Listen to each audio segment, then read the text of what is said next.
morning, good morning, good morning, good morning, New Orleans, and welcome to the Good Morning Show. This is WBOK, 12:30 a.m. on your radio dial, or however you are listening on the radio. You might be listening on YouTube because WBOK does stream on the WBOK YouTube channel and also on Facebook Live. And so you can find us there. And of course, the new reliable IG, Instagram. I believe we're over there as well. So good morning, good morning, good morning, good morning, everyone. I am Will Sutton. I'm here flying solo on this side of the glass, but that's all right. I got company on the other side of the glass. So I hope that you're up and about and you're making your way to wherever you got to go, whatever you got to do. Of course, some of you all no longer have to work, so you're making your way wherever you want to go in your own humble abode. It is 7:02 a.m. Very happy to say that it's Tuesday, and the Lord has blessed me with yet another day. Yet another day. I'm happy to be here with my WBOK family of listeners, and there is, as always, a lot going on in the news. It is a school day, so please make sure that you are clearing the way, being alert, making sure that you are watching out for our babies and our kiddos who are on their way to school, taking care of what their work is, what they're responsible for, which is to get their education. So we want to make sure that everybody gets to the right streets, the right schools, the right classrooms, so that everybody can get in place and learn what they need to learn today. And your part is making sure that some of those little ones and not so little ones get to where they are going. And those that you don't know, make sure that they get there too, because there are a lot of kids, hundreds and thousands, off to school today. And we want to make sure that everybody gets to where they're going safely. That includes you. We do want you to be safe. So if you've got somewhere to be at 7:15, you got about 12 minutes to get there. And but we want you to get there safely. No need to bum rush your couch, your chairs. No need to bum rush the door. Just go ahead and be casual. Make sure you make time to get where you're going. Gather your suitcase if you're taking a trip, your attaché or briefcase, your backpack, your knapsack. If you take lunch, take your lunch. Get your lunch out of the kitchen, out of the fridge.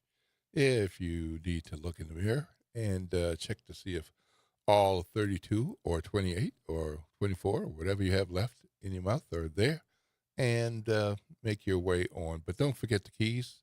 Don't forget your phone, and make sure you got everything you need. And on your way out, please, please, please take your time inside the house to make sure that you get all of your self together, so you're not in the car trying to deal with that beard, deal with that ear hair, deal with that mustache, deal with that makeup. Trying to make sure that you take care of those things at home, so that you are not distracted on your way out. And it's a good idea if you need to eat some breakfast, eat it at home, or just wait till you get to the other side so you can keep your hands on the wheel. All right? So there are lots of things going on in the world today, of course, and big story from Sunday that continued on yesterday is the Shreveport mass shooting. So we'll be looking at that today for sure. And there are continuing developments in Baton Rouge with the Republican-led state legislature looking to reduce the number of judges in Orleans Parish and to merge the civil court with the criminal court clerk role. The civil clerk with the criminal clerk role. And that means that Mr. Calvin Duncan, who was rightfully elected not that long ago, with an overwhelming 68% of the vote, would not assume office if this legislation goes through. I hear that there are a number of things being planned to ward that off and make sure that that does not happen. But with a supermajority Republican vote in the House and in the Senate, it looks like that's where we are probably going to be headed. And then it's a matter of what does that look like, and how do we handle that as we proceed into a May election. The election is on May 16th, and this is our first in years and years and years, a closed party primary election. And so that is different in and of itself. And it's something to watch because it's nothing that a lot of us have been used to, because you have to vote only in your party's primary. And then with the idea of a chief elections officer, which is what the criminal clerk role has included, the keeper of the records and the chief elected officer. That person's responsible for overseeing elections. So the registrar is responsible for overseeing early voting, which starts on May 2nd, and the criminal clerk position is responsible for overseeing the elections as well. So, of course, Senator Jay Morris out of Monroe, Louisiana, talked with him yesterday, and he is determined that this is the right thing to do. He says it's unfortunate timing, that it's not personal, that it is not against Calvin Duncan, but there is no good time, so that time is now, and we need to merge the offices so that the state can save money. So we'll look at that some more and figure out what's going on with that as well. Meanwhile, the NASA Artemis 2 completed its journey some days ago, and so that was a big deal for those of y'all who follow space adventures a lot, or even a little bit. So yesterday, NASA's Artemis 3 rocket began the journey from Louisiana to Florida to head over to the launch pad. So this is another in a series of these space exploration moves, and this was over at the Michoud Assembly Facility in New Orleans East. So, for those who think there's not much going on in New Orleans East, there's a lot going on in New Orleans East, and that includes what all of the big operations with the Michoud Assembly Facility. So the Artemis 3 is on its way to Florida to be a part of that next launch that will be coming up, and they're already lining up Artemis 4 as well. So we've got a number of things to look at today, and look forward to sharing these things with you. You're hearing my voice. I'm Will Sutton. I'm flying solo on this side of the glass, but that doesn't mean I don't have company, so you can give us a ring. The talk line is 504-582-9422, 504-582-9422. This is WBOK 1230 AM, what New Orleans is talking about all day long.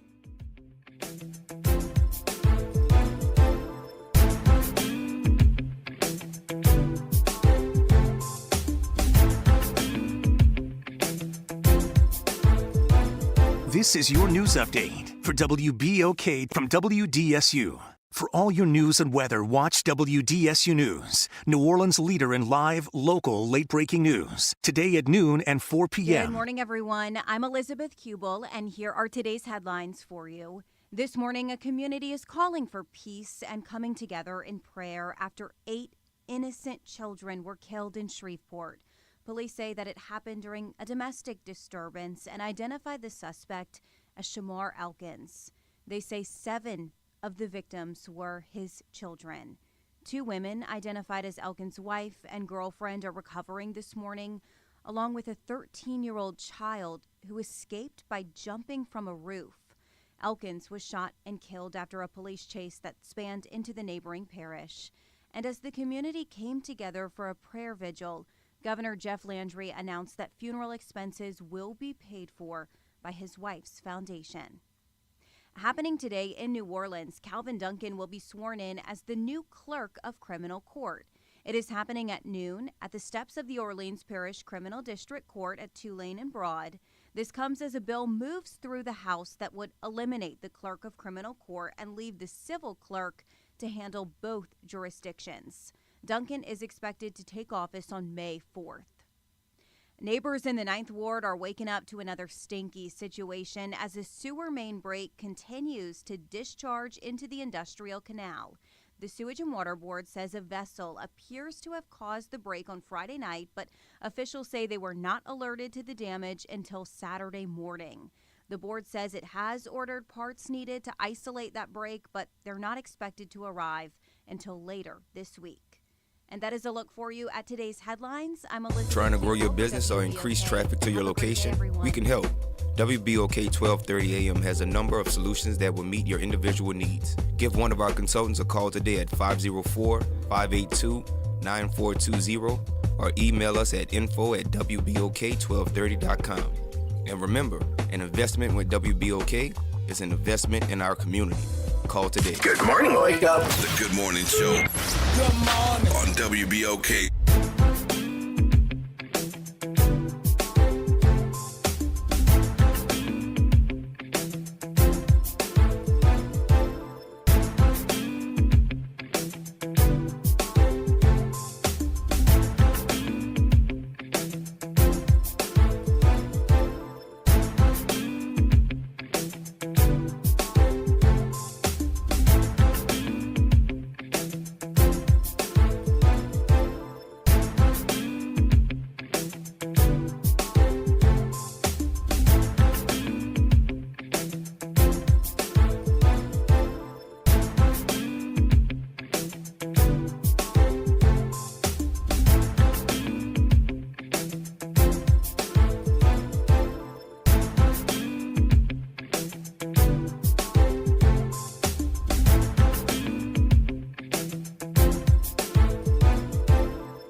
Good morning, good morning, good morning, good morning, New Orleans, and welcome back to the Good Morning Show. I'm Will Sutton, happy to be here.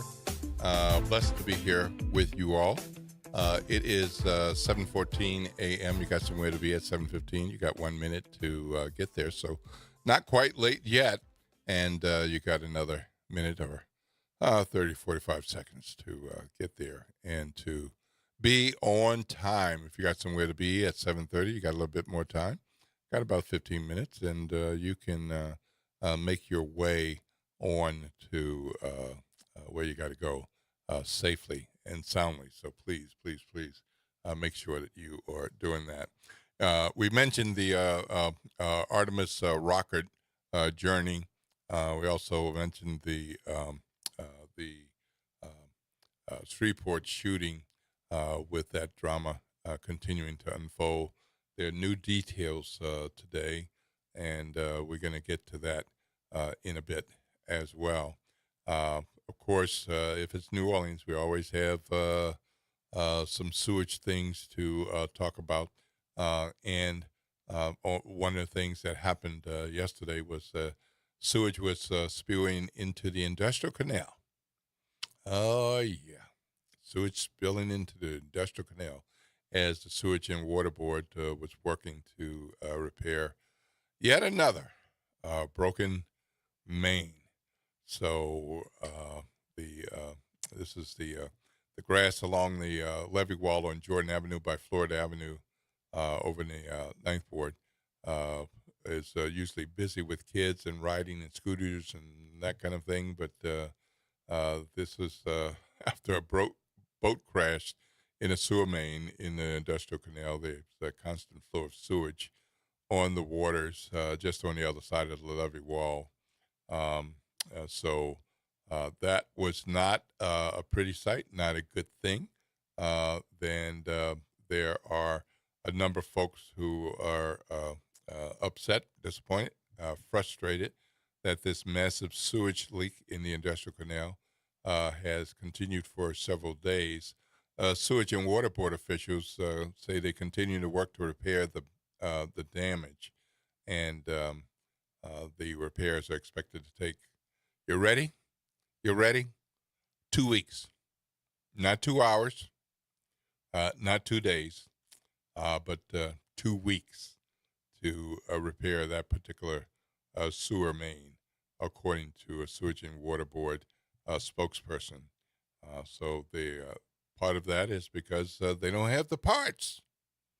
They don't have the parts. So we don't have the parts available, so they have to isolate the break, stop the discharge of whatever it is coming from the sewer. They hope to have the parts later this week, and that's a bit of a problem. You know, you get something broken in your home, and you don't have the parts. Then you got to go out, and then you think you might know where to get them. And then it turns out they don't have them, so they got to order them. So it takes a few days. And so meanwhile, you're dealing with this problem. So that is not cool. So most unfortunate that we're looking at that yet again, a Sewage and Water Board issue. So I hope that somebody's able to give us an update out of the Lower Ninth Ward about what that damage is looking like, how things are looking, and of course the cause of the break was something that happened with a vessel hitting a pipe on Saturday, and this continued into Sunday and on into yesterday. So they're looking at options for ways to shut off the valve, but there's no clarity about the timeline. Just that they might get parts later this week. Starting yesterday, starting today, I should say, the Florida Avenue Bridge is going to be closed to traffic to allow for repairs. So that's the intersection of Florida Avenue and France Street going to be closed to repairs as well. So watch out for the excavation that will be happening in and around that area. Divers specialty divers will be diving into the water to determine what has happened and why as a part of getting that fixed. So if you're in and around that area, please be careful and avoid that area if you can at all possible. Just avoid the area. Okay? So we're going to be going into conversation next, and we're going to be talking about some things that are important to you that we know is important, because we're going to talk about Louisiana Workers' Compensation Corporation and the National Work Zone Safety Information Clearinghouse, and what kind of reports that they have that you want to know. Okay, so we're going to be moving over to Mr. Evan momentarily. Good morning, Evan. This is Will Sutton on WBOK, the Good Morning Show. How are you, sir? I'm doing great. How are you doing this morning? Fabulous. Do I have this right? Canzaneri? Canzaneri, you nailed it. Yes, sir. All right. My time in South Philly is working off. Oh, starting off good. All right. Good. So, Evan, thank you so much for joining us this morning. First of all, before we talk about this a little bit, tell our WBOK family of listeners a little bit about you, who you are, where you've been, and how you got into safety services. Absolutely. So, my name is Evan Canzaneri. I'm a safety consultant with LWCC Workers' Compensation Insurance Company. Born and raised in Louisiana from the river parishes, here in Baton Rouge, where LWCC is headquarters is located. And we are a private single-state mutual insurance company that insures primarily Louisiana-based companies. Mm-hmm. I've been at LWCC for close to 14 years now, and my job as a safety consultant is primarily to meet with our policyholders who have insurance with us and kind of help them thrive and put together safety processes, controls, and really just be a catalyst to keep their employees safe. Excuse me. And so, how did you get into that work? I got a degree from the University of Lafayette as a finance and risk management major, and then I spent some time doing claims work with LWCC, and just through doing claims work and handling a lot of post-accident scenarios, situations, injured workers, I started dipping my toe into more the preventive side of the house to be a safety consultant, not a claims adjuster. So, what's the difference between that the two ends of that business, so to speak? The claims adjuster, which is basically after something has happened, and the safety on the front end to prevent something from happening. Both of these things cost money. But what do you find having worked on both ends of that business? So LWCC insures close to 20,000 policyholders on a yearly basis, 18,000 to 20,000. And we insure companies large and small, from 2 people to hundreds of people, all coming from different backgrounds, running different types of businesses.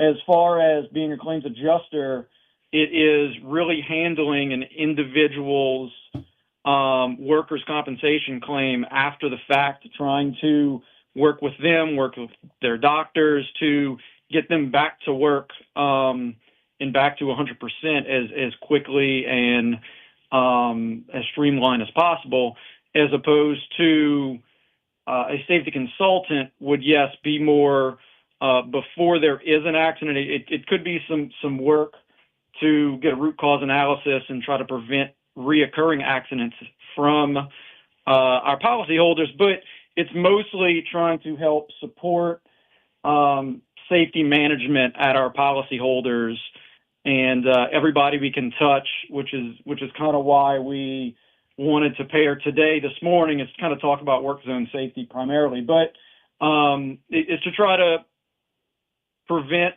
the preventable accidents and train on safeguarding around unsafe hazards. Okay, so this is National Work Zone Awareness Week, is are there particular things that you are bringing to the public's attention during this specific week that you think people aren't normally aware of? I believe so. So the National Work Zone Week is a yearly awareness week. This year it's this week from April 20th to 24th, and it's a campaign that is promotes right at the beginning of the high-level construction season when it's getting warmer outside, a little bit less rain. There are more daylight hours, as generally when you see the construction zones heighten up, and it is really to highlight the dangers for driving through these work zones, since, we all drive every day, and driving is one of the most hazardous things that somebody can do. And ultimately, these workers are, doing their best on the side of the road, on, unideal conditions for not only the drivers, but the workers. So we want to help promote safety and highlight the hazards and what to look for while driving through these work zones. So, with our WBLK family of listeners, should they be thinking about National Work Zone Awareness Week as if they own businesses, large businesses, medium businesses, or should they be thinking about this as workers?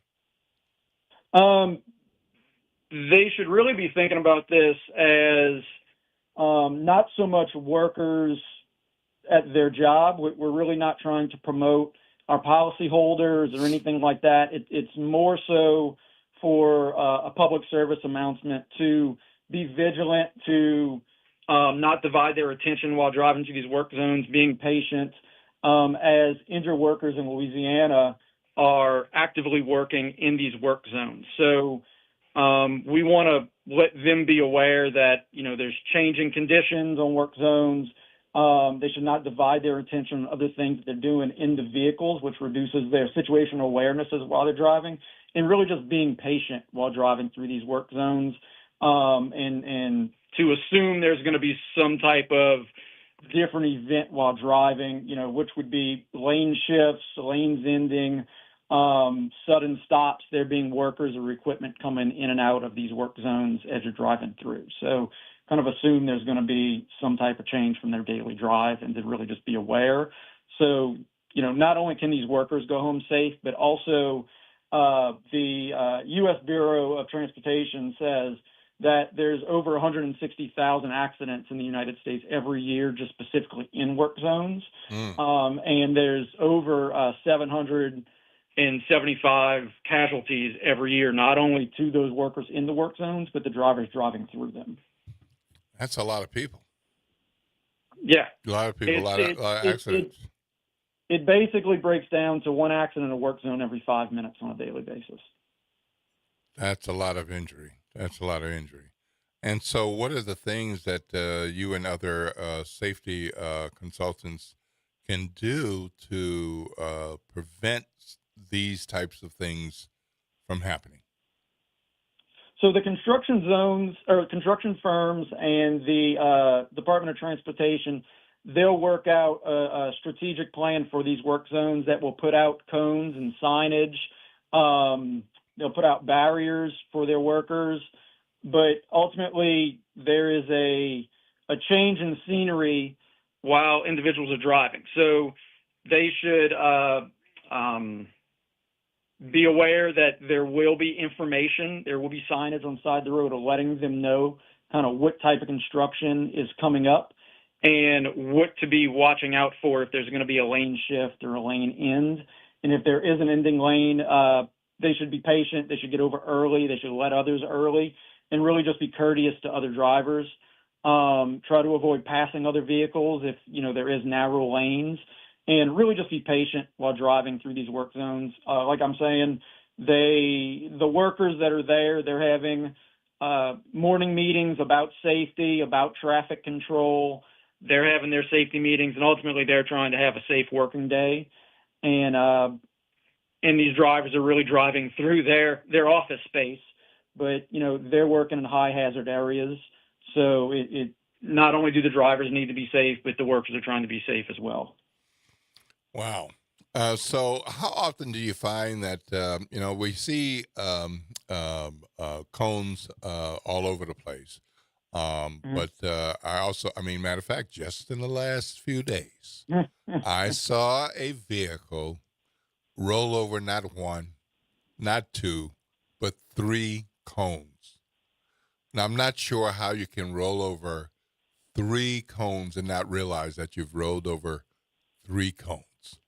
But how often does that happen where the precautions have been put in place, but people are not alert or ignoring the safety precautions, which could harm someone? Every day. Every day, almost every construction site. If you think about the hundreds of drivers that drive through every construction zone on an hourly basis, think about how many drivers are not giving their 100% attention to driving while they're driving through these zones. How many are are not putting down their cell phones, having conversations, looking at what's going on the construction sites and not paying attention to the vehicle in front of them. So the workers generally have to, keep their head on a swivel while working near the construction zones. So we really want to really let drivers know to be courteous and understand that while they're driving through these construction zones. Mm. And what about the big signals where I don't know what you call it, but the arrows where the lights flash to direct you outside of one lane and into another lane? How well do those work?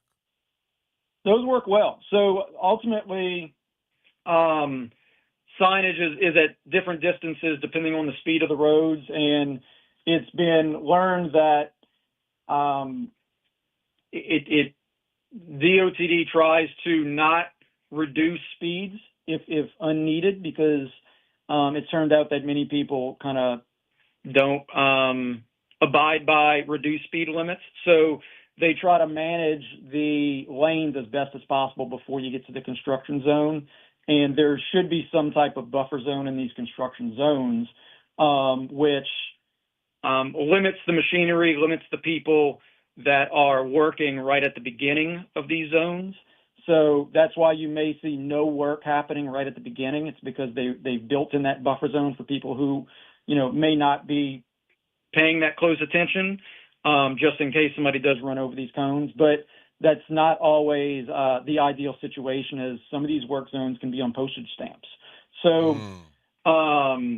there's over 100 work zones at any specific time throughout Louisiana. And I know it seems like in New Orleans, that's where they all are at any particular time. But it's throughout the state. And it's not uncommon for you to have to drive through 2 or 3 as you're driving to your job on a daily basis. So for individuals who are not working on the roadside, not working these construction areas or work zone areas, what do you want them to start doing that maybe they're not doing that you don't see enough?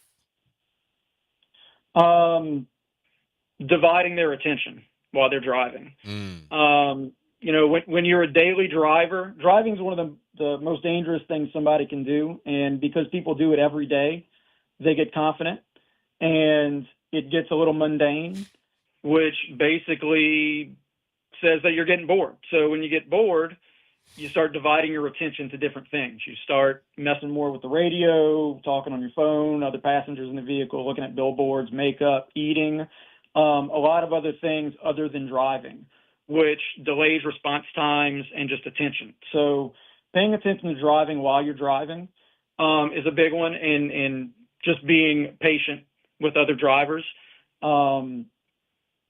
Speeding, lane changes, trying to be an offensive driver really only get you somewhere 1 or 2 minutes faster than being patient, staying in one lane, being courteous to the other drivers. And ultimately, that person has a much better chance of arriving to the destination safely, as opposed to all the chances that the offensive drivers take while trying to get there just to shave off 2 minutes of their drive. And can you tell us about the color orange? Why is orange the color that's been used for so long, identified with work zones? Yeah, orange is a high hazard color. It's a high visible color, so it's easily seen at night. It's a designated color for road work, construction work, specifically onside the road. It's an attention getter, and it's specifically made for work zone construction. So work zones, there's a lot of different types of them. There can be short term, which is really just maintenance for potholes and things like that. That may be just a pop-up site, but also long-term construction, which those will be when you'll see a lot more signage. When it's a long-term project, it'll be on the news every morning. But then there's also mobile work, if there's striping zones or x-raying. So, there could be rolling, ongoing construction zones also. So having the flashing lights and the bright orange, not only at day but at night as well, is an attention getter, and drivers should be vigilant when seeing orange. Now, if I'm not mistaken, then tomorrow is Go Orange Day. Is that correct? That is correct. Okay. Is there anything that I or others can do on Go Orange Day if we are not usually working these work zones? I don't particularly have anything that bright orange to wear. Is there? How can I take notice of Go Orange Day on Go Orange Day tomorrow, and how can I be helpful? Well, even if you don't have orange, if you're a passenger in a vehicle, if you're a driver in a vehicle, you can spread the word to the driver. You could tell that driver, put down the phone. You can be vigilant with letting them know to kind of keep their eyes on the road, drive a little slower. Don't try to pass an 18-wheeler in a work zone if it's, it can be avoided. But really just be patient. Like I was kind of saying, this National Safety Week is a lot about awareness for driving through the work zones, not necessarily the workers themselves, even though they're vigilant on the job sites. They need the drivers who are driving through their work zones to be patient and be aware of them as they're driving through. Okay. All right. So as we move into the rest of the week, is there anything in particular that will be different today versus Wednesday and the balance of the week as we go through this special safety work zone week? There'll likely be some billboards, some news spots, things of that nature. It's just same thing, phone calls like this to continuously spread the word and hope to keep people safe, not only driving through these work zones, but also, driving on a daily basis. These are always good habits to have, especially in those high traffic times in the morning and in the afternoon. Okay. And who is your customer? Who is your client as you go through this week and go beyond this week? Who is the type of person or business operation that you need to be in touch with, not just this week, but throughout the year? Honestly, Louisiana is our customer for Work Zone Safety Week. We do have dedicated policyholders, which we are in all lines of business, not only construction, but this is more of a public service announcement to everybody in Louisiana as we try to be a catalyst for not only the workers, but Louisiana as a whole. Okay. All right. So if people want to find out more about Go Orange Day or this particular National Work Zone Awareness Week, where can they go and get some more information? Absolutely. They can get those things. Also, safety tips, driving tips, other safety resources. They can go to our webpage, which is lwcc.com, more specifically lwcc.com/safety. There's a lot of good safety resources, not only for our dedicated policyholders, but others out there, as there is a free safety library for other individuals. And if somebody says, "Oh, I liked hearing from Evan," how can I touch base with Evan? How can they do that?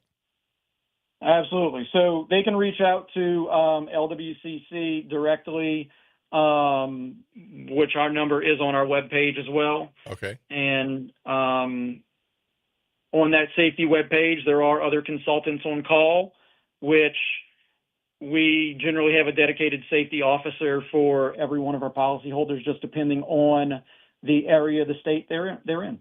Okay. All right. Very good. Well, thank you for joining us this morning. We appreciate knowing and learning more about the Awareness Week. We certainly hope that people will be aware. We warn people every day on the Good Morning Show to be safe. out there on the highways and the byways, especially since this is a Good Morning Show and our Oh, babies and students are on their way to school. We want everybody to be safe, but we certainly want our children to be safe as well. So thank you for the time spending with us this morning. Lord's blessings, Evans, and good luck with the rest of the day and the rest of the week. We hope people pay attention and, of course, be safe. Yeah, you as well. Stay safe. All right. Lord's blessings. Have a great day. You too. All right. All right. Well, good conversation with Evan about Louisiana workers and the safety zones. It's Safety Awareness Week. Tomorrow is Go Orange Day. For those of you all, I know there's some Syracuse fans out there. You probably got a lot of orange. But we are going to wrap up that conversation. And when we come back, we'll get to some more news and information that you might want to know and should know right here on the Good Morning Show. If you want to be a part of the conversation, you can call the talk line, 504-582-9422, 504-582-9422. I'm Will Sutton, and this is WBOK, 1230 a.m., what New Orleans is talking about all day long.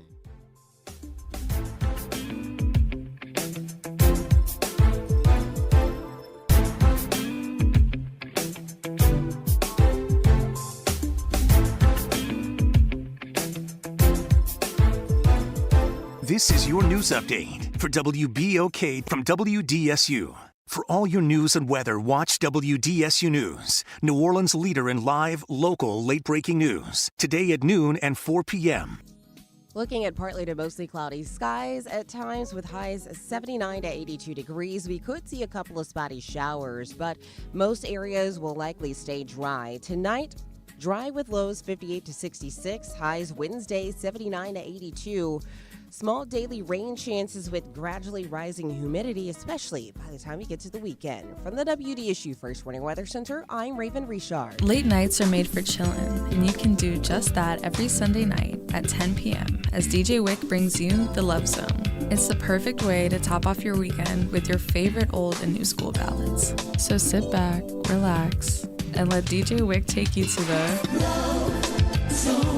On WBOK and on the World Wide Web at WBOK1230.com. How we help each other shows what kind of world we want to live in, and the smallest actions together speak the loudest. So, what kind of world do you want to live in? Give NOLA Day is May 7th. Early giving starts April 23rd. Make a donation today at givenola.org. This is The Law in Your Legacy. I'm attorney Pete Hamilton. I'm attorney Ryan Hamilton. Comparing the cost of wills, successions, and trusts. A will might only be a few $100s, but your family could end up paying more in legal fees. Trust costs more upfront, but saves time, stress, and potentially thousands. Think of it as paying a little now to avoid a big bill later. Smart planning means big savings for your family. This is not legal advice. That's just a tip brought to you by Liberty Bank and Trust. For more information, go to libertybank.net or contact us at 504-915-5016. City Park is where to go when you don't know where to go. Turn towards the city center and start walking. Before long, you'll end up where you belong, at the heart of the city, New Orleans City Park. Stroll along the reeded marsh, wander through the sculpture garden, rest and recharge beneath ancient oak trees.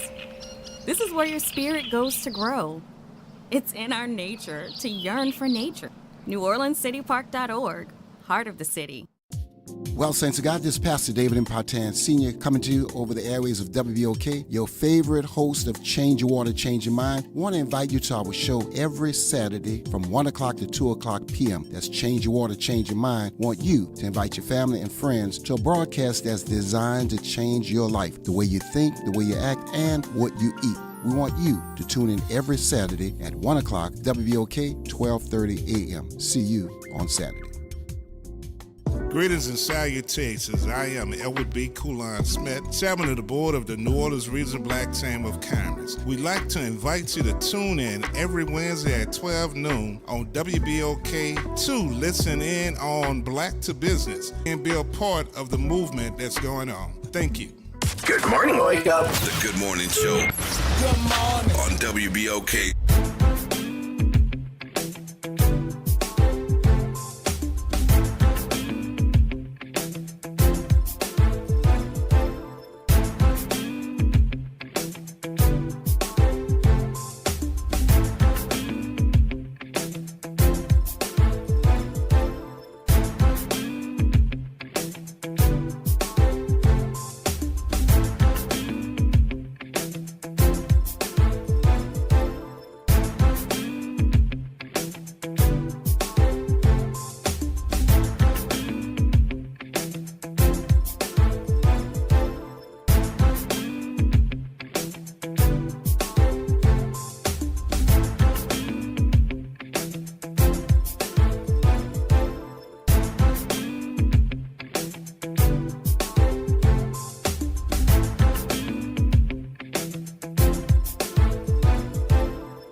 Good morning, good morning, good morning, good morning, New Orleans, and welcome back to the Good Morning Show.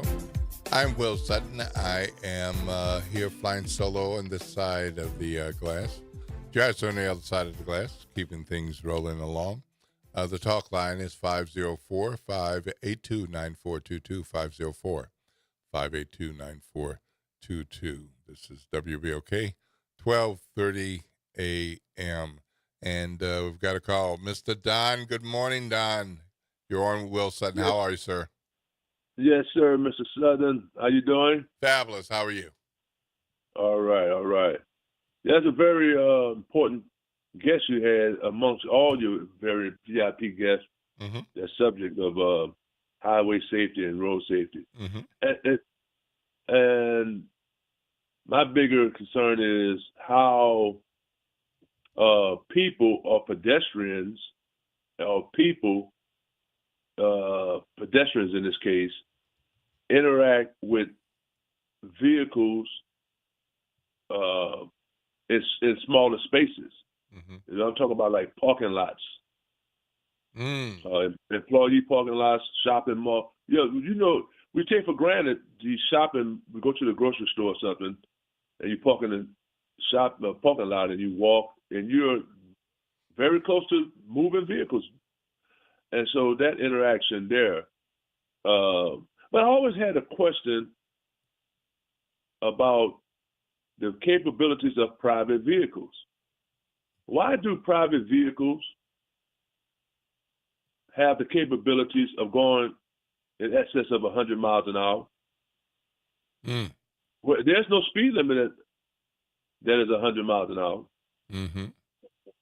So why do cars have that capability, especially when you have very inexperienced and inattentive drivers now, distracted drivers? I mean, 70 miles an hour is really fast. But you have the capability of going over 100 miles an hour. And I just always, I mean, for instance, if you're on an airplane, you're flying in a jetliner, I mean, this cruising speed is about 475, 500 miles an hour. At about, 35,000 feet, 30,000 feet? But when you, a train, Amtrak, what is this top, what speed does it usually travel at? Or a cruise ship. Millions of people take cruises every year. But a cruise ship goes what? 20, 25, 30 miles an hour, top cruising speed. So what I'm saying is, but when we are in our personal vehicle, we're in such a hurry. I don't understand. I know the airplane is cruising at 500 miles an hour, but that's a different metric. So I'm just trying to understand, why do we not hold these manufacturers, or why hasn't there been a safety standard where these vehicles, especially private vehicles, do not have the capability of going more than 70 miles an hour, 60, 75 miles an hour, and that's very fast. Yeah, I think there's some places where, like in the Southwest, Texas in particular, where you can go 80, 85 miles per hour. But you're right; it's there aren't places that where the speed limit is 90 or 100 or 110, 120 miles per hour. But the answer to your question, I believe, I'm not an engineer, but I believe that the reason that these vehicles are manufactured this way is to make them more capable of speeds at lower speed levels. So in other words, if you manufactured the vehicle with a maximum speed of 65 miles per hour, when you're driving the vehicle at 15, 25, 35, 45 miles per hour, it wouldn't be as efficient if the maximum was 65 miles per hour. By making it the speedometer and the engine capable of going to, say, 120, 140 miles per hour, it's not the idea. The idea is not that you can and should drive that fast, but you're able to drive the vehicle more efficiently and get more power on the front end of your driving. So particularly with performance vehicles, people like to know how fast can you go from 0 to 60. From 0 to 60. Well, if you were doing 0 to 60 with a vehicle that maxes out at 65 miles per hour, that would be very different than driving a vehicle that maxes out at 120 miles per hour. Does that make sense? Well, yeah, that makes sense.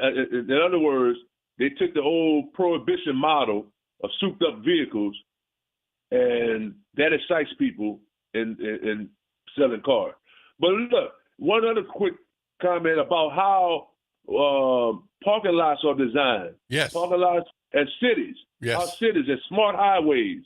You know, Texas, when Rick Perry was governor, he cut $2 billion from the highway budget for signage, you know, the stop sign, exit signs, all the signages, and lane markings.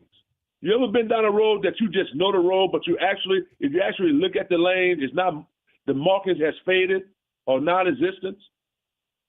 So right. That's an issue, the signage and markings, lane markings. We live in a high-tech world. We talk about smart vehicles, but what about smart highways?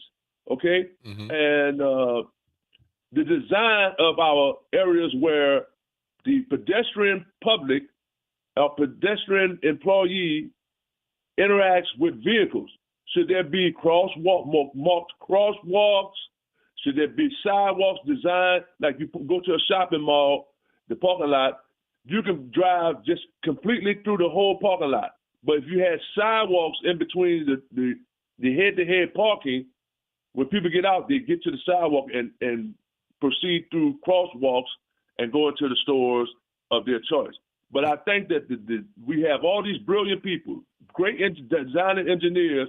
We're not utilizing them to make smart cities and reconfigure cities where the incident that happened on Bourbon Street, for instance, that should not have happened if you had smart cities and smart areas for pedestrians where they're not directly impacted by moving vehicles or large vehicles in that sense. Can you kind of comment on that, and I'll hang up and listen for the response? Sure. Lord's blessings, Don. I appreciate your call, as always. Insightful content and good questions. Have a blessed day. So as I understand it, there are, when there are parking lots built, that those are built based on guidelines of the local municipalities, building and planning codes.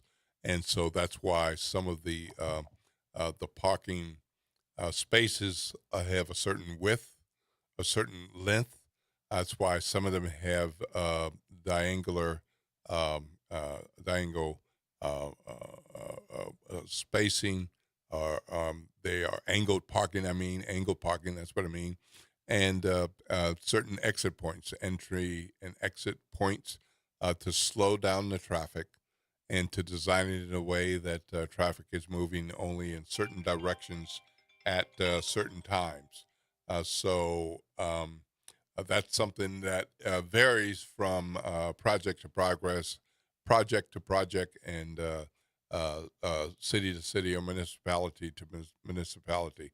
So there are clear differences, say, with a strip shopping center versus with a large garage parking lot with multiple floors, or the type of parking that you have at an airport where there's a lot of coming and going. And so the speed limits are different, and they're also designed differently with safety in mind, not just with the idea of parking a vehicle, but with safety in mind to make sure that those places are as safe as possible. Again, I am not an engineer, but having been a journalist and covered all kinds of situations with zoning and planning and parking and building and construction and all types of government processes,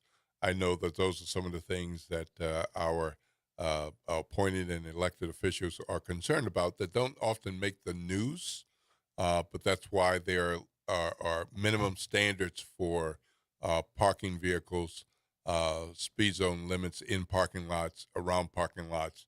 And so I hope that makes some sense of what you're talking about, because you're right. We need safety in all kinds of locations and not just where there's a work zone. So you're absolutely right about that, Don, and I appreciate your bringing that to our attention. So, but when we're going to be taking a break, and when we come back, we're going to be talking more about news and information that you want to know, might want to know.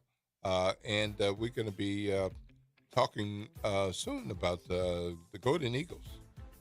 We're going to be talking about that as well, for sure. All right, it's 7:57 a.m. This is Will Sutton. This is the Good Morning Show, right here on WBOK. If you are interested in joining the conversation, you can call the talk line at 504-582-9422, 504-582-9422. This is WBOK 1230 a.m., what New Orleans is talking about all day long.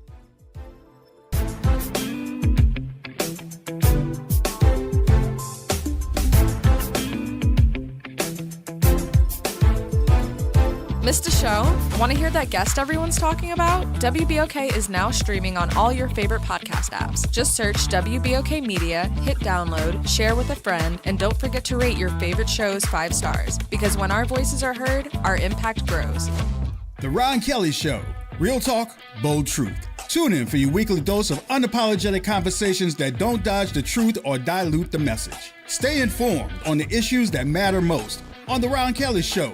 Every Monday at 7 p.m. on WBOK 1230 a.m. LifeCare provides valuable whole life insurance to cover final expenses such as medical bills, burial costs, and unpaid debt.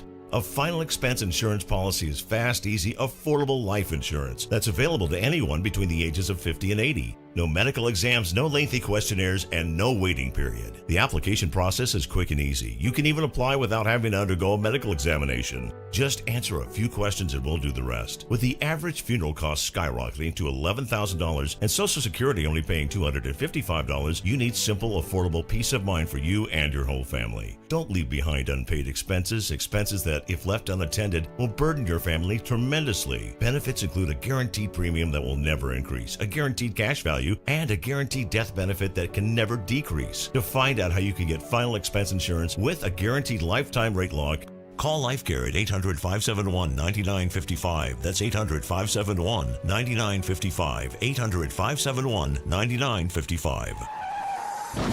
A careless driver can change your life in an instant. Do you know what to do or who to call? If you've been injured in a motor vehicle accident and do not have an attorney, call Auto Accident Help Desk for a free consultation. We can answer all of your questions and estimate the potential value of your case. Call Auto Accident Help Desk and connect with an expert personal injury attorney. Call 800-269-4524. 800-269-4524. Don't worry how to handle your medical bills, lost wages, and pain. We will get you the money you deserve. They got me way more than the insurance company offered. The consultation is free, and you do not pay any legal fees unless we win or settle your case. Make the smart call. If you've been injured in an auto accident, call Auto Accident Help Desk for a free legal consultation. Call 800-269-4524. 800-269-4524. 800-269-4524. Join the New Orleans Jazz and Heritage Foundation as it brings the island vibes of Jamaica to Generations Hall at the 2026 Jazz and Heritage Gala on Wednesday, April 22nd from 7 till 10 p.m. One love, one music, one people presents an electric evening supporting music, education with iconic performances by the Wailers featuring Julia Marley, Big Sam's Funky Nation, and the Don, Moose Jameson's Heritage School of Music All-Stars featuring Deacon John. Visit jazzandheritagegala.com for more information. WBOK New Orleans, home of the Good Morning Show, 7 to 9 a.m. weekdays. I'm Bree Wood with BIN News Now. President Trump will read from the Bible today as part of the nationwide America Reads the Bible event. Here's Bunny Pounds, founder and president of the group Christians Engaged. We needed somebody special to read 2 Chronicles chapter 7 because it's such a critical passage. The week-long effort includes participation from several current and former members of his administration. Louisiana investigators are working to determine how the gunman in Sunday's mass shooting obtained his weapon. Authorities say Shamar Elkins killed 8 children and wounded 2 adults in a domestic violence case, despite being legally barred from owning firearms. The ATF is now tracing the gun. And Lil Wayne says he's felt shut out of major events like Coachella and the Grammys, calling himself uninvited and uninvolved. Fans quickly pushed back online, saying his legacy doesn't need validation from award shows or festivals. Get BIN News Now on demand 24/7 on the iHeartRadio app. Good morning, wake up. The Good Morning Show. Good morning. On WBOK.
good morning, New Orleans, and welcome back to the Good Morning Show. I'm Will Sutton, and it's 8:05 a.m.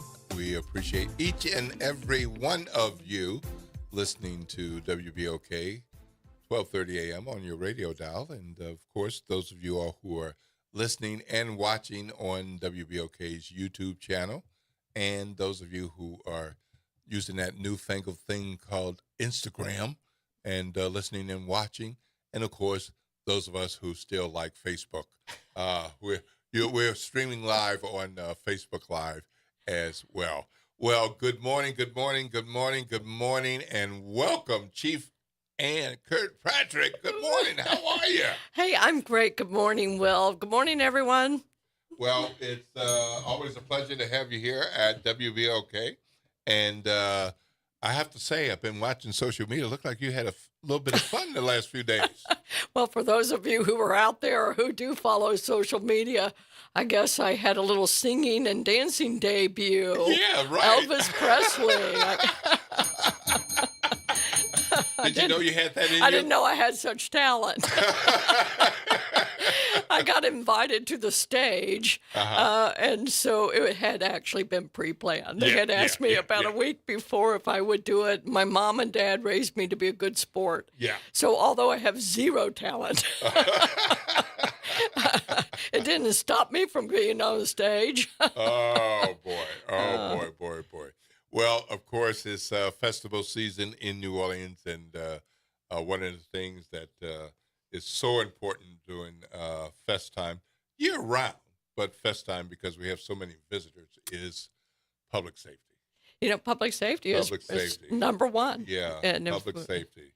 Right. Yeah. If you're safe, you can have a lot of fun, and that's where we want to play dual roles. We want to, first and foremost, make sure that everything is in place, and these officers and staff who are out there, you know, you see them engaging with you, and we want that. But they have like eyes all over their heads. I mean, they are very attentive. They're very capable, and they can move on a dime. So if they go from dancing and playing with you to immediate crime fighting, they can do it in a split second. Yeah, right. So how do things work out? I know you work with your partner agencies well in advance of events like this. So how much of what you planned played out as you would have liked? Because what you would like is not to have any incidents. That's correct. But, of course, you can't make people behave, but you can be prepared for those things. So how does this weekend of French Quarter Fest work? Well, we actually start preparing several weeks in advance. We do, with our partner agencies, a tabletop exercise.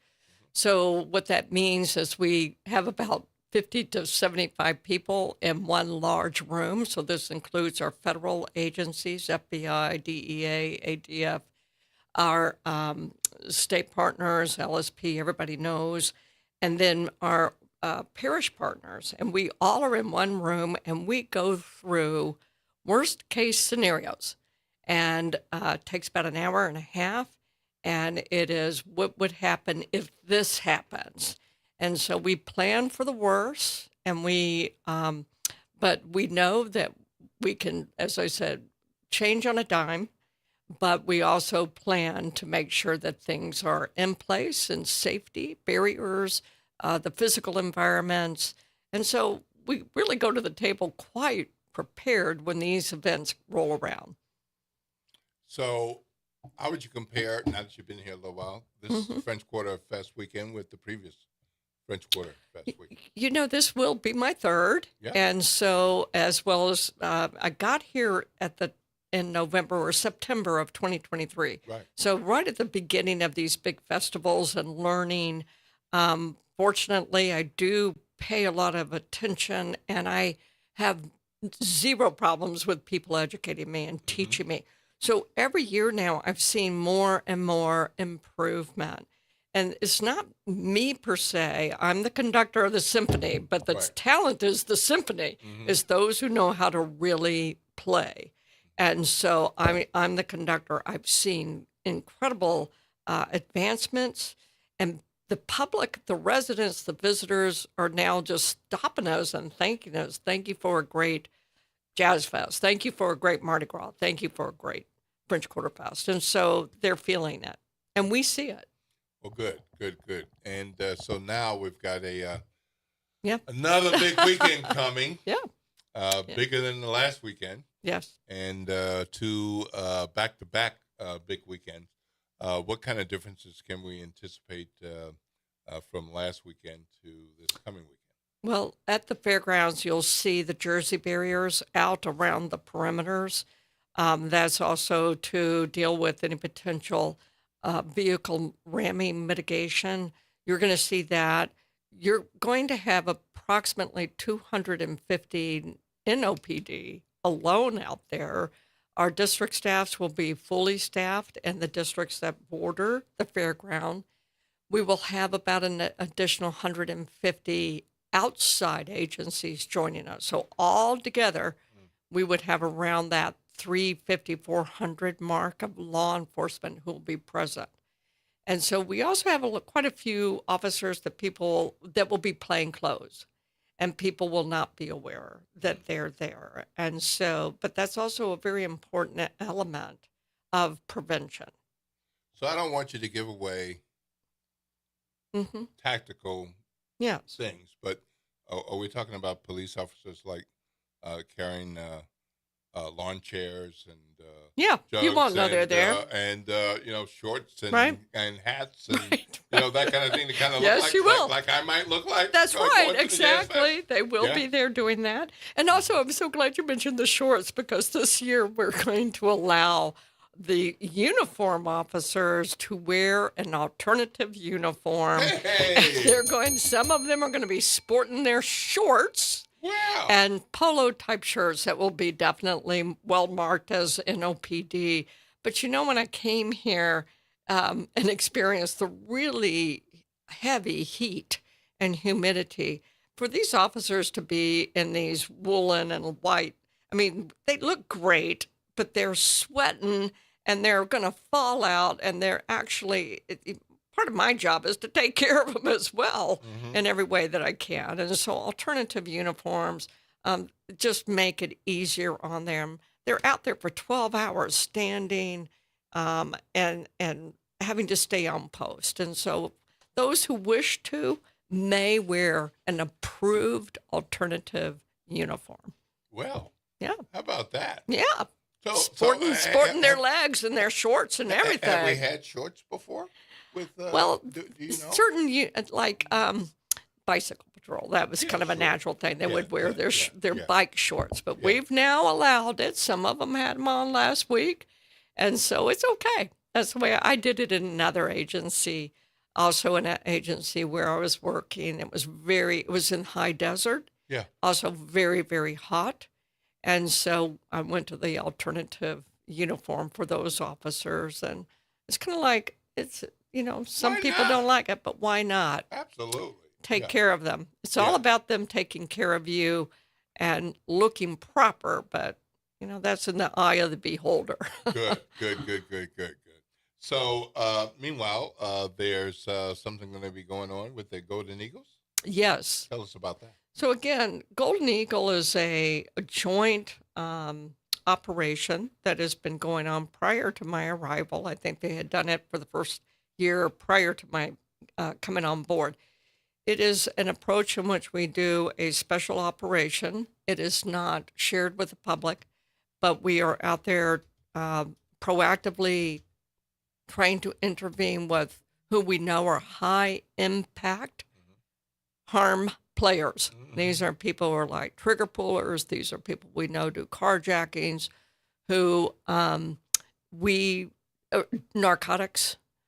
We were out there with our special operation teams, as well as I said, these are joint operations with the feds and our local partners and so forth. We're going to share the results of that. We did a 3-week surge. We are doing these as well in preparation of our bigger events. We start doing surge operations 3 to 4 weeks in advance. And tomorrow we will show you the results.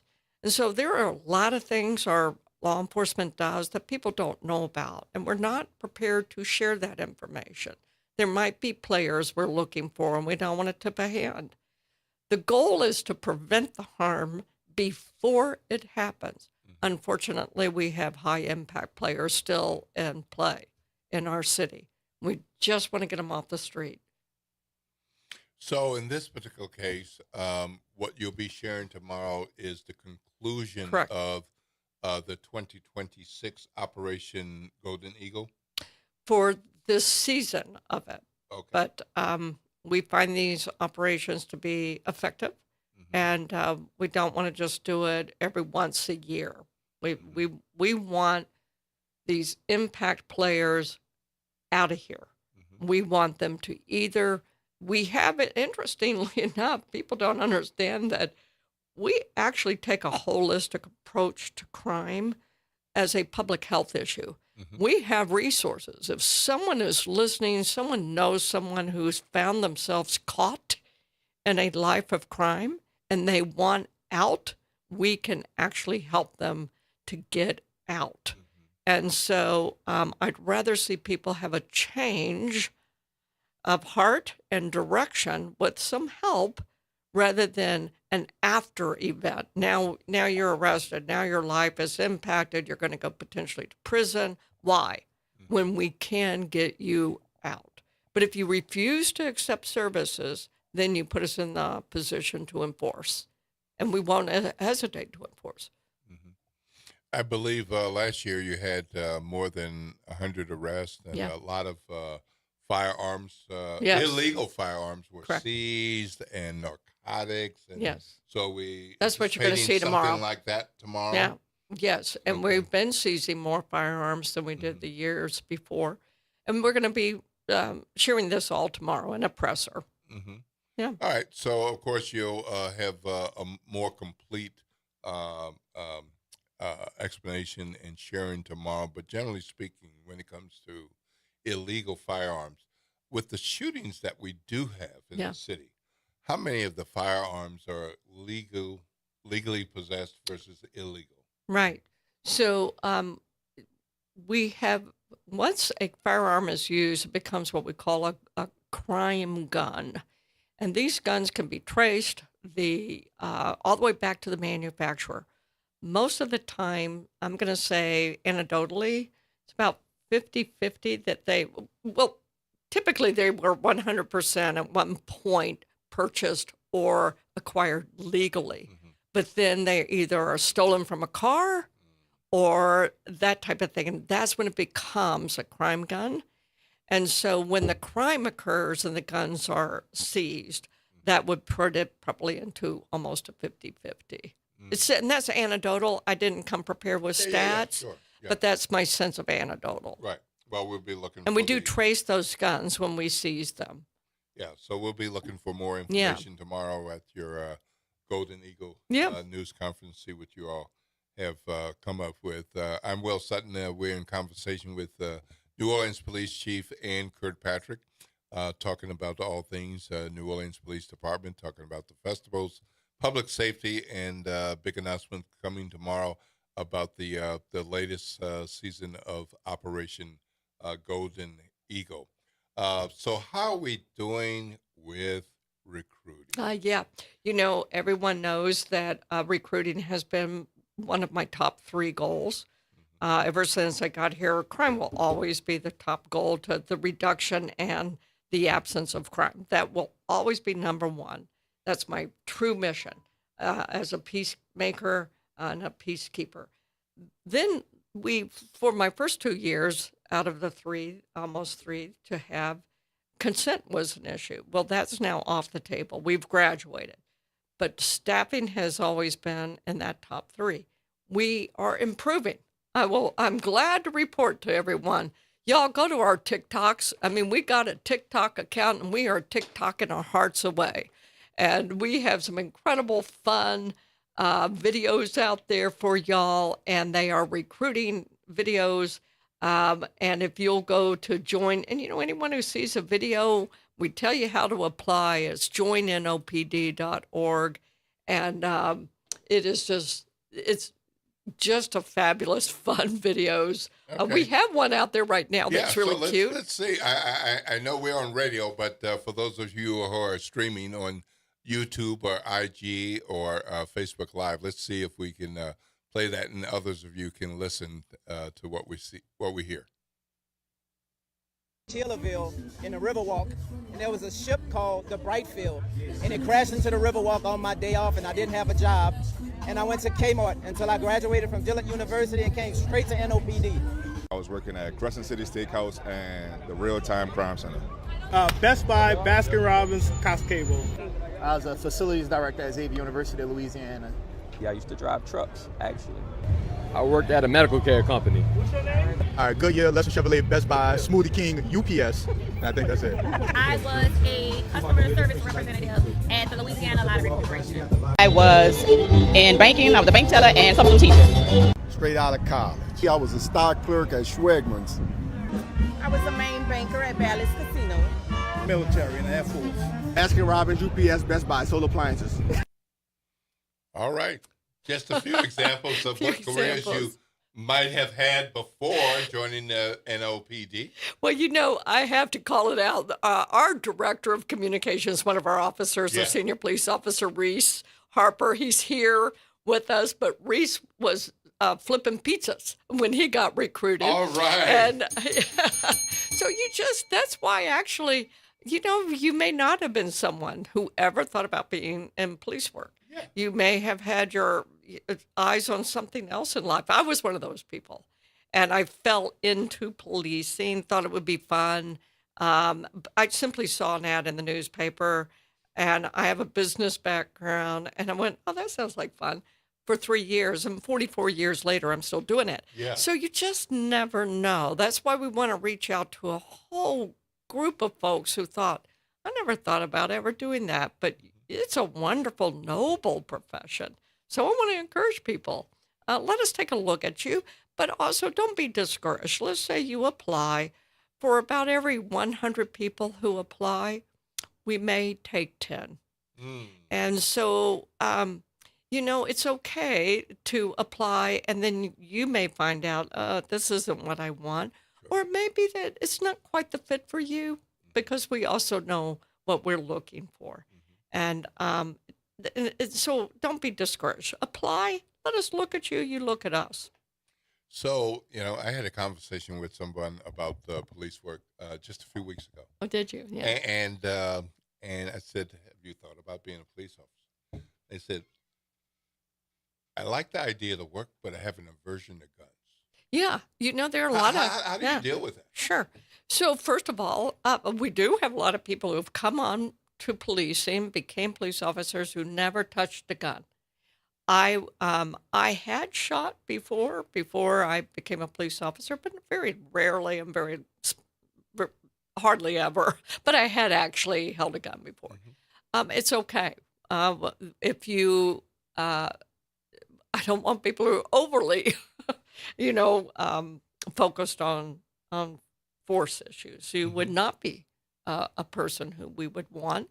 We want people to be good stewards of power, good stewards of authority, and know how to use force properly, legally, ethically. So those are the kind of things we want to look at. But if you have an aversion, there are other things in the police department that you can be a member of our team, but not in a sworn capacity. We have scientists. We have data analysts. We have all kinds. We have records people. We have people who do so much that people don't realize that we have avenues and opportunities. We have finance people. So, look at us from more than just being a police officer. You may find a great team to be a part of. We're a family. We have many positions. So not all of those people would have to go through the academy. No. If you want to be a scientist, you're not going to go through an academy. But obviously, if you're going through the academy, gun handling and training is an important part of it. Yes, and one of the things I'm working toward is creating kind of an official full-time cadet program where people are not carrying guns, but they can do like traffic enforcement. Sure. and and develop that type of thing, or transport officers, or things that we're going to work toward creating. I want to say this too. We've been onboarding some of our first part-time police officers. Now, to be a part-time police officer, I think we're the only one in the country doing it, but you have had to have been a police officer either here in the state of Louisiana or out of state, and can come here and we'll get you on board to be certified in the state of Louisiana. And if you want to work part-time, we'll hire you if you fit. So that we've got 3 part-time officers now. We're tickled to have them. And you haven't had part-time officers before? We had one who has been with us for a while, and I thought, well, if we got one, why not offer it nationwide? So there are a lot of officers who we just onboarded she's not a new officer. She'd been within OPD. She ended up having triplets. Bless her heart. Oh, my. She had triplets, so she resigned from the police department, and she said, you know something? I'm looking to come back. And we said, but she couldn't come back full-time? Sure. He said, I have a part-time position for you. I swore her in last week. And so that's a perfect example. Someone who doesn't necessarily want to be a full-time officer, but they're already commissioned, they're sworn. Right. And we can bring you on. Wonderful. Yeah. Wonderful. Okay, so we got you for another couple of minutes. Okay. Give us an update on where we stand in terms of people power.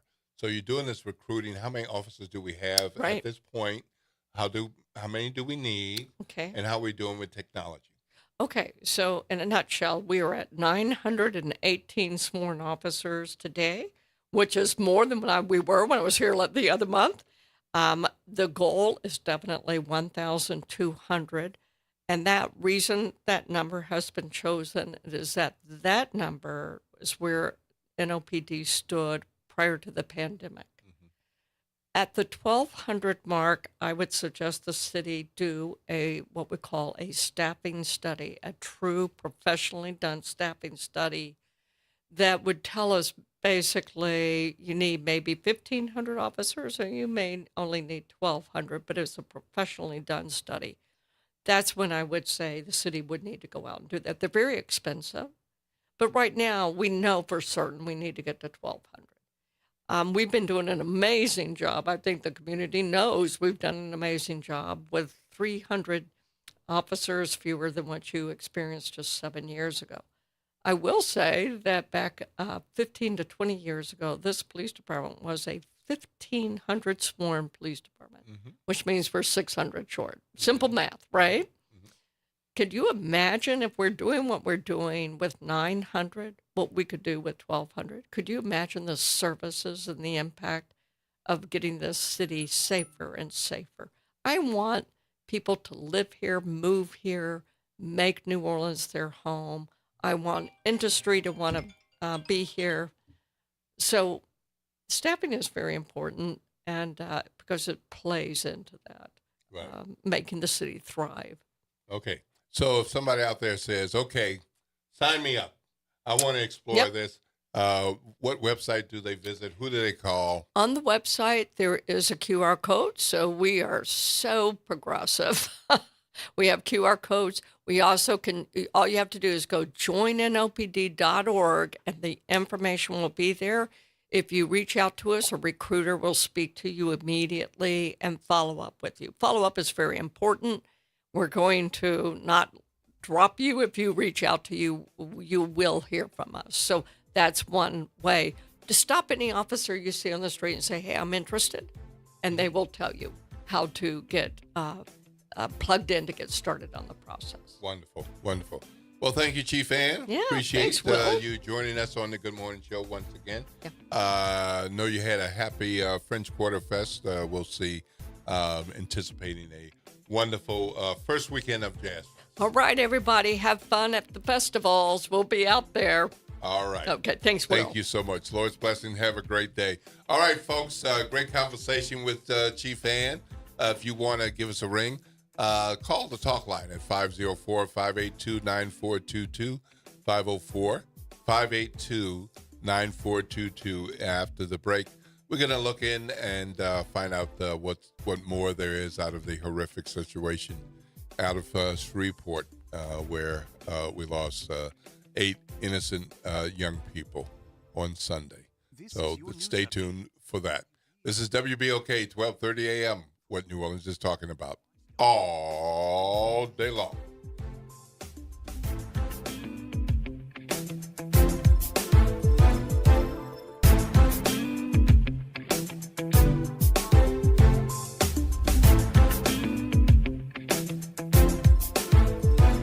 This is your news update for WBOK from WDSU.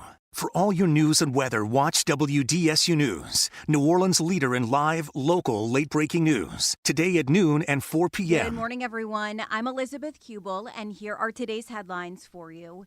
This morning, a community is calling for peace and coming together in prayer after 8 innocent children were killed in Shreveport. Police say that it happened during a domestic disturbance and identified the suspect as Shamar Elkins. They say 7 of the victims were his children. 2 women identified as Elkins' wife and girlfriend are recovering this morning, along with a 13-year-old child who escaped by jumping from a roof. Elkins was shot and killed after a police chase that spanned into the neighboring parish. And as the community came together for a prayer vigil, Governor Jeff Landry announced that funeral expenses will be paid for by his wife's foundation. Happening today in New Orleans, Calvin Duncan will be sworn in as the new clerk of criminal court. It is happening at noon at the steps of the Orleans Parish Criminal District Court at Tulane and Broad. This comes as a bill moves through the House that would eliminate the clerk of criminal court and leave the civil clerk to handle both jurisdictions. Duncan is expected to take office on May 4th. Neighbors in the 9th Ward are waking up to another stinky situation as a sewer main break continues to discharge into the industrial canal. The Sewage and Water Board says a vessel appears to have caused the break on Friday night, but officials say they were not alerted to the damage until Saturday morning. The board says it has ordered parts needed to isolate that break, but they're not expected to arrive until later this week. And that is a look for you at today's headlines. I'm Elizabeth. New Orleans, are you ready for a voice that says what you're thinking? Who that, you might ask? Arrington Gavin. That's right, I'm your guy, host of the Arrington Gavin Show, giving you so much filled with bold opinions, real conversations, and zero sugarcoating. We're going to be diving into the issues that matter, politics, pop culture, and all the above, unfiltered and unafraid. Catch the Arrington Gavin Show weeknights from 7 p.m. to 8 p.m., Monday through Fridays, right here on WBOK, what New Orleans is talking about. This is your news update for WBOK from WDSU. For all your news and weather, watch WDSU News, New Orleans' leader in live, local, late-breaking news. Today at noon and 4 p.m. Looking at partly to mostly cloudy skies at times with highs 79 to 82 degrees. We could see a couple of spotty showers, but most areas will likely stay dry. Tonight, dry with lows 58 to 66, highs Wednesday 79 to 82. Small daily rain chances with gradually rising humidity, especially by the time we get to the weekend. From the WDSU First Warning Weather Center, I'm Raven Richard.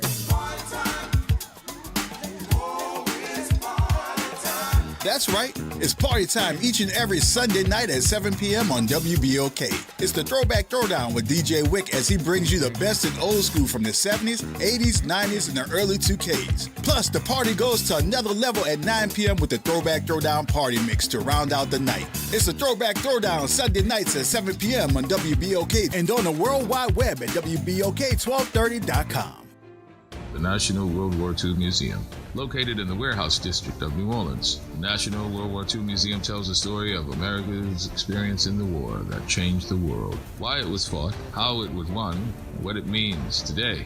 Visit them online at www.nationalww2museum.org for time tickets and safety information.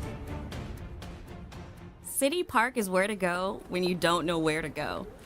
Turn towards the city center and start walking. Before long, you'll end up where you belong, at the heart of the city, New Orleans City Park. Stroll along the reeded marsh, wander through the sculpture garden, rest and recharge beneath ancient oak trees. This is where your spirit goes to grow. It's in our nature to yearn for nature. NewOrleansCityPark.org, heart of the city. Welcome to Chemical of the Month from the Community Scientist and Rise St. James. This month's focus is polycyclic aromatic hydrocarbons, or PAHs, formed when fuels like oil, gas, wood, or trash are burned.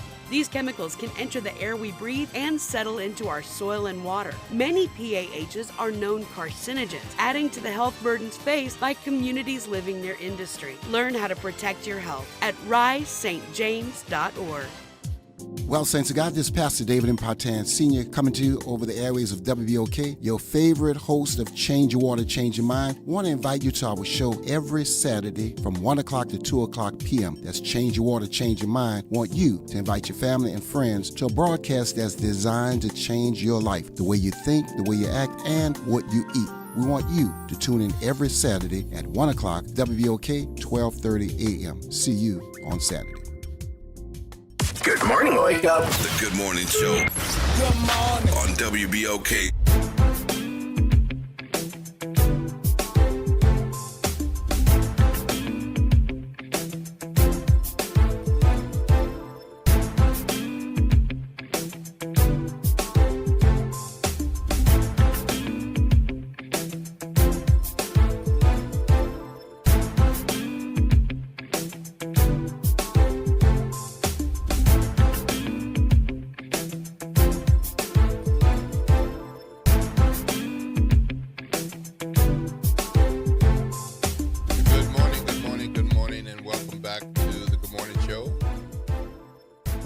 WBOK, 12:30 a.m. I'm Will Sutton. Just wrapped up a conversation with New Orleans Police Chief Ann Kirkpatrick talking about the French Quarter Fest, the upcoming Jazz Fest and public safety and recruiting. And we learned that some of the officers are going to be allowed to wear shorts in the balmy weather this season. So that's a new twist. Look forward to seeing some of our officers in more comfortable garb out there on the streets and at Jazz Fest this season. Look, we had this horrific situation out of Shreveport on Sunday.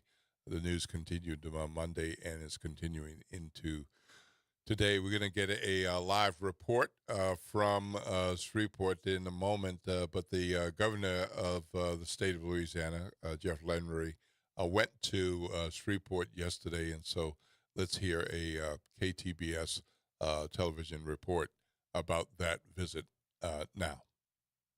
Louisiana Governor Jeff Landry was also in Shreveport today along with First Lady Sharon. They joined local officials as they addressed the public on the weekend mass shooting. And KSLA's Krista Mergen has more on a special announcement from the governor and First Lady.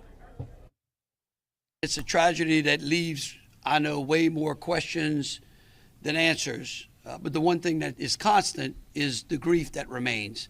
Less than 48 hours after the world was rocked by the mass shooting that killed 8 children, Louisiana Governor Jeff Landry landed in Shreveport to provide comfort to the family and community that needs it. We'll be paying all of the expenses for the funerals of each one of these children. I couldn't place myself in the shoes of any father who would go and summarily execute their child or their children. I mean, like it was just from one house to the next. I mean, it wasn't like a fit of rage where something snapped once. I mean, this was systematically. After spending hours at the crime scene, Shreveport Mayor Tom Arsenault remains taken back from the tragedy, but inspired by the support shown. I've got children and grandchildren, and it really hit me a lot. So today, the last 2 days have been very difficult. This was a nice way to end this day.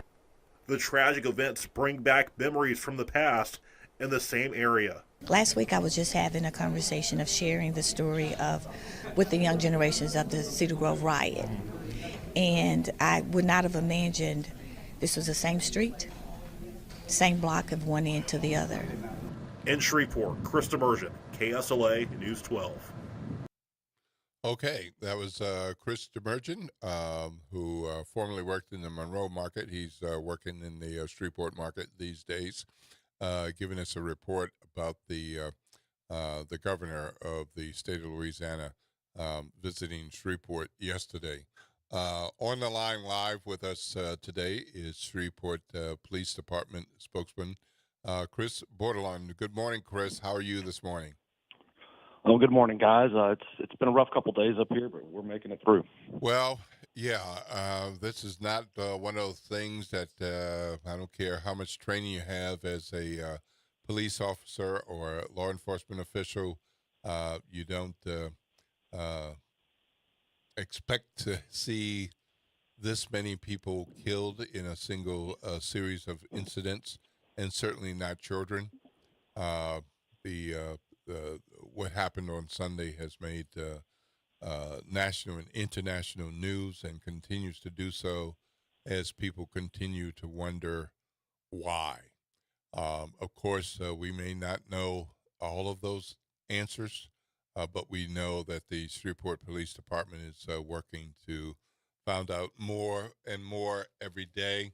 And appreciate your spending some time with our WBOK family of listeners this morning to tell us more about what happened with Shamar Elkins and that family of young people ages 1 through 11. First of all, condolences to the Shreveport Police Department for everything that they're dealing with, and to those families and that community, because this is clearly has rocked that Cedar Grove community and the Shreveport-Bossier City community as well. Yes, absolutely, sir. It's been a difficult time up here, not just for our officers and the entire community, but really the entire state, I think, feels this pain. And, everybody is going to want to know the answers as to why, and we're going to try our best to give that. We do know this is domestic in nature, and it involved the shooter in this case and his wife, as well as an additional female. Everyone is trying to come to grips with why someone would do this, and the only advice that I can have in that is you're never going to get a logical explanation for the illogical. We will come up with the determination as to what events sparked this, but this was obviously the actions of someone who was just under evil precedent, and the scene that we have seen and unpacked and the circumstances are unlike anything any of our officers or pretty much anyone around has ever seen. And, it's something we'll be dealing with for probably many months and years to come. However, we have a great department. We have a great police chief, a great mayor, and all of our city officials have really come to the aid of the department and come to the aid of the fire department. And we're going to get through this, but it's going to be a rough road. So where does the investigation stand in particular a situation like this where it seems pretty clear the perpetrator is among the deceased? So how have you proceeded with the investigation yesterday, and what are you pursuing today? Well, the first day obviously was responding to the front of the incident, and that included 3 different scenes within the city limits of Shreveport. One was the initial shooting on Harrison Street. The other was the shooting on West 79th, where all 8 of the deceased juveniles were located. And then there was another residence in which one of the shooting victims and 2 other persons who were able to escape that residence ran to. And so we spent the majority of Sunday processing that scene, unfortunately trying to find next of kin for the deceased, and trying to put together who was in the house and what exactly happened. And then we spent a lot of yesterday coming up with timeline, as well as, we are working with Louisiana State Police because we did locate the suspect. He had performed a carjacking after the shooting and actually stole a man's car at gunpoint. And one of our officers, being very alert, located the car on the interstate, and we proceeded to chase it into Bossier Parish. and ultimately he exited with a firearm, and our officers were forced to neutralize him. But Louisiana State Police is conducting that portion of the investigation. So, with 4 different scenes across a large area, we were spread pretty thin. So today we are working, on several things. We've been working with federal partners trying to determine where these firearms came from. As further investigation revealed, Mr. Elkins, in this case, the shooter, was a convicted felon. So, we want to determine where those guns came from and just trying to come up with any information that would have led to this, if there was anything that law enforcement could have done to prevent this. There's always going to be talk when it comes to domestic incidents. What was the history? Was there a history of domestic violence? And that's what we're combing through. As we've seen right now, there was not a documented history of domestic violence, and unfortunately that's one of the things we're seeing across our city and state and country, is that domestic violence is not always documented, but it does always escalate. And unfortunately, sometimes law enforcement is made aware when it's too late, and that's what this case really revolves around. So there are various reports from various news outlets, and so I just wanted to confirm a couple of things with you. Yes, is it accurate that the perpetrator was 31 years old and a UPS driver until his recent death? I do know. I believe that is the correct age. To be truthful with you, I don't know his profession. I know there is talk that he had military service, right. But I have not been made aware of what his actual profession was. Okay, and do you have any Shreveport police confirmation that the perpetrator has been hospitalized for mental health issues? No, I know that's one of the things that our detectives were looking into yesterday. And, that's something, unfortunately, law enforcement does not really receive documentation when a person is hospitalized unless law enforcement is the initiating agency. Many law enforcement agencies can do what's called an emergency commitment, or if the coroner's office has signed for an emergency commitment, and we execute those and bring those individuals to hospital, we have record of that. But as for individuals that just check themselves in the hospital, there's certainly some privacy rights that hospitals have to adhere to. So that's something that probably going forward needs to be looked at across our state and across our country. But as it stands right now, when a person commits themselves to the hospital, law enforcement does not really have any record of that. Okay. And there's a report that there was a 2016 lawsuit filed by the State Department of Children and Family Services in Caddo Parish that involved the perpetrator having neglected one of the kids. Does the police department have any information connected to that as a part of the investigation at this point? I know that has been one of the things I have heard our investigators discussing trying to verify that information. Mm-hmm. Typically when it comes to child support cases, those are civil issues, and in law enforcement, we don't really get involved in the civil side of things. However, that would definitely be factored into what we would consider the motive and some of the things behind the scenes that may have caused this heinous act. Okay. And can you help us understand in terms of a bit of the timeline and what would be happening, what you now understand was happening? This incident seems to have started about 6 a.m. Sunday morning. Is that correct? Yes, sir. The exact timeline from what we've gathered is we were initially notified at 5:55 a.m. In reference to a shooting that was occurring or had occurred on West 79th. Mm-hmm. We were called by 2 individuals that had escaped the home by climbing out on the roof and jumping off the house. They identified the shooter at that point in time, and our officers began to arrive at that location. We had officers on scene within a matter of about 3 to 4 minutes, and they were with the victims in that case. As we were arriving on scene, at about 6:05, we received another phone call of an additional shooting on Harrison Street, and that was actually from the victim who had been shot in that case. She was actually the first person shot when we put together the timeline. However, it took her a few minutes to call the police, most likely because she was disoriented from the gunshot. And from that point, we had officers at two different shooting scenes.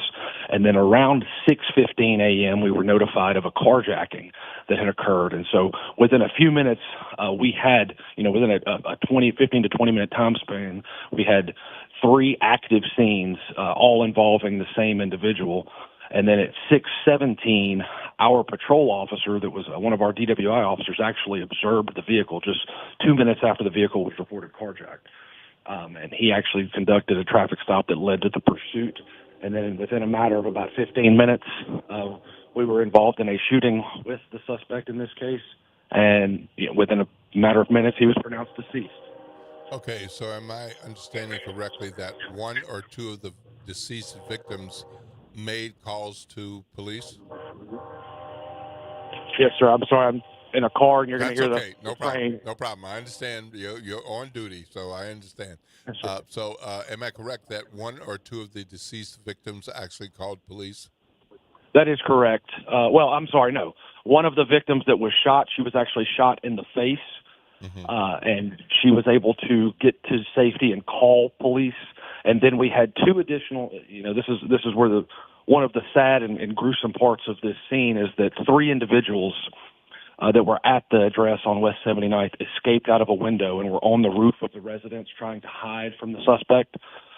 2 of them jumped off the roof. They both had some injuries sustained jumping off the roof when the suspect attempted to come outside to shoot them. Unfortunately, those 2 did get away, but there was a young male boy, I believe about 6 years of age, was on the roof and was actually shot and killed on the roof. So when officers arrived, we located 7 individuals that were deceased inside of the residence, and an additional young boy was found on the roof.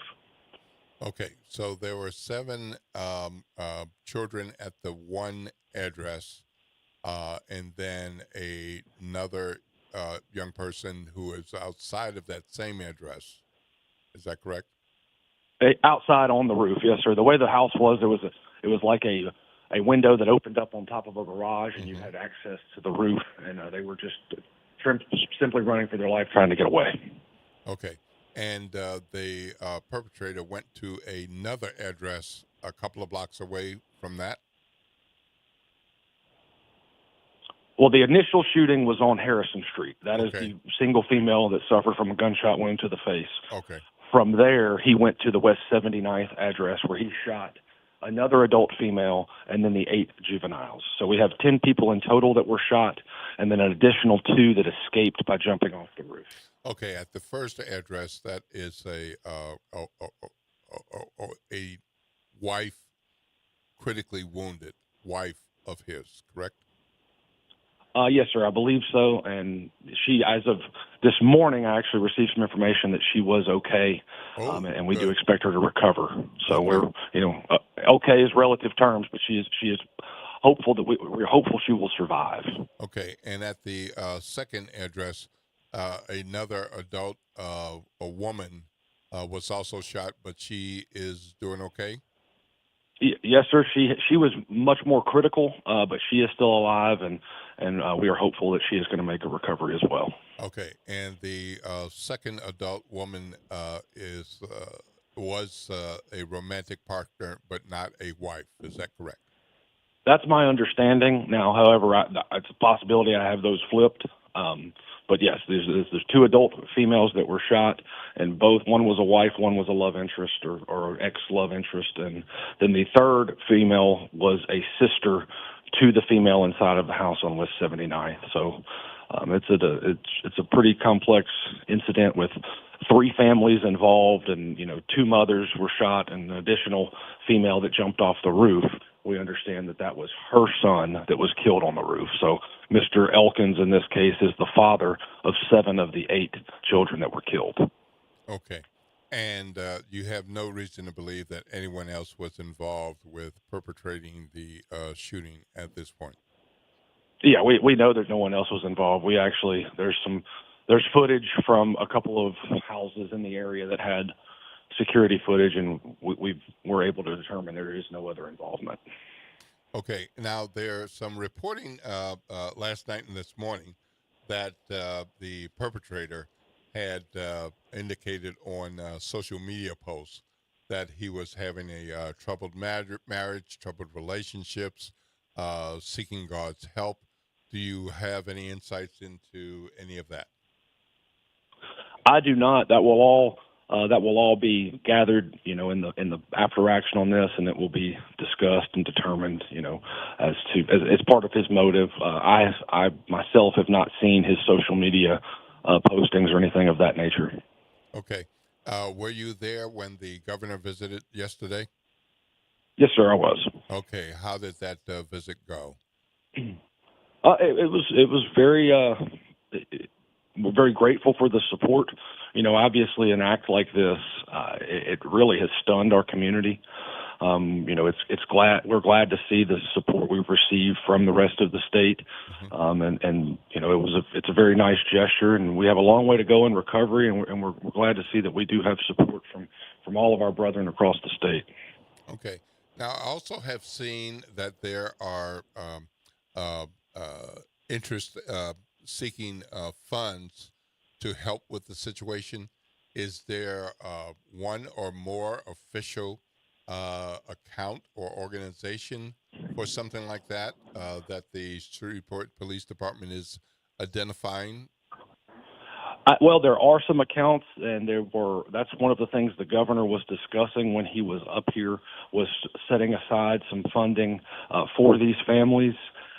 There was a woman there that was discussing some of the funding, and her name escapes me at the moment. But that was all discussed, and we do want to offer a bit of advice, and it's unfortunate that we have to say this, but verify if any individuals are seeking to donate and help these families. We obviously appreciate the generosity, but we also want you to do so in a manner that you're able to verify where those funds are going, because unfortunately one of the things we have seen in the past is individuals taking advantage of some of these tragic moments for personal gain. So we would really encourage people to verify any types of GoFundMes or accounts that they're trying to donate to, because unfortunately that's something we have seen in the past.